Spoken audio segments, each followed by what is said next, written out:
Salve, salve, galera! Tô na área novamente para apresentar o boletim do dia do canal Detetives Vascaínos. E a você que prestigia o meu trabalho, meu muito obrigado de coração. E vamos juntos numa só corrente, num só sentido. Preciso de mais adesão, hein, galera? Aqui é jornalismo raiz, então dedo nesse like desde já. Compartilhe o conteúdo do amigo e venha se juntar a nós nesta plataforma.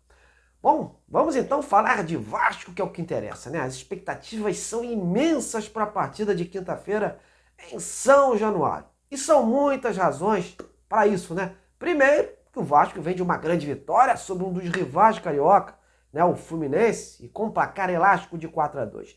Isso por si só já é a senha para a torcida ficar animada. E por falar em torcida, o jogo marca o reencontro do torcedor vascaíno, né?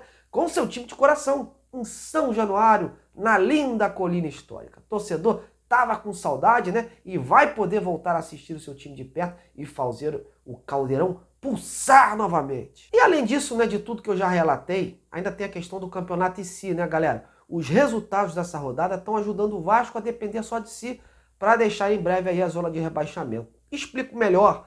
A vitória do Santos ontem fora de casa contra o Bahia, hoje ao lado do Goiás, os dois clubes que estão aí figurando fora da zona, né? Fez com que o Vasco dependa apenas dos seus esforços para conseguir sair da tal zona da degola. Vencendo o Curitiba e derrotando o América Mineiro na próxima segunda-feira em jogo reprogramado, o Vasco atinge aí os 26 pontos. E como vocês podem ver aí na tabela, poderia ultrapassar o Goiás e o Bahia, sendo que o Goiás ainda pega o Flamengo na quarta-feira em sua casa e por isso pode se distanciar.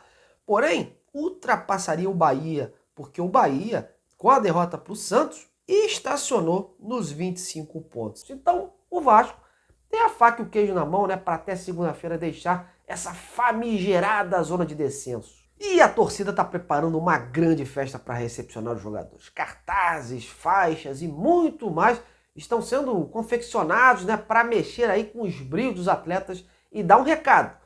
Se depender das arquibancadas, o apoio será maciço e preponderante nessa reta final de Série A. Apenas uma situação, né, meus amigos, que está causando assim uma certa apreensão no ar. A arbitragem. Como vocês puderam ver ontem no jogo entre Corinthians e Grêmio lá em São Paulo, mais uma vez a arbitragem influenciou demais no resultado de uma partida, né, apoiado pelo VAR, que não viu aquele pênalti claro, né, naquele toque de mão no último minuto, né, a favor aí dos gremistas. E essa polêmica também reacendeu polêmicas antigas, né? Porque quem vai apitar o jogo entre Vasco e Curitiba já teve seus problemas em jogos com o Vasco. O juiz será o Flávio Rodrigues de Souza, que inclusive pertence à Federação de São Paulo, né? E ele foi o tal árbitro daquele VAR descalibrado que prejudicou o Vasco anos atrás, né?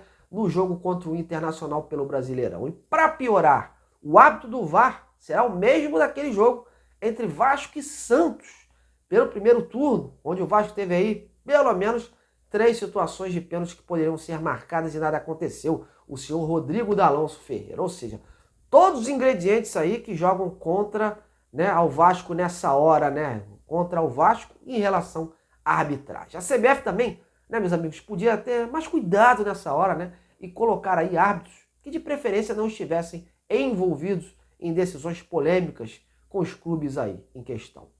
Complicado, né?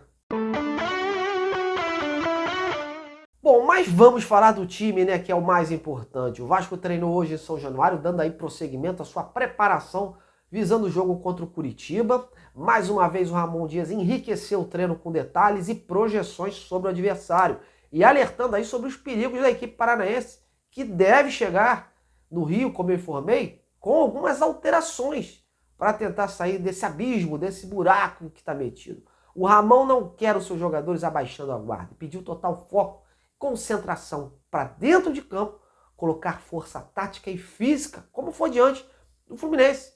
O Ramon sabe que a equipe ainda tem limitações táticas e por isso quer compensar qualquer carência com muita dedicação e seriedade. É o tal sangue nos olhos que o Vasco teve contra o Fluminense. E o simples fato de poder reencontrar o seu torcedor, né, em seu estádio, depender dos seus próprios esforços para sair da zona, dão aí uma certa responsabilidade extra aos jogadores, mas ao mesmo tempo uma moral, né, para conseguirem aí atingir esse objetivo.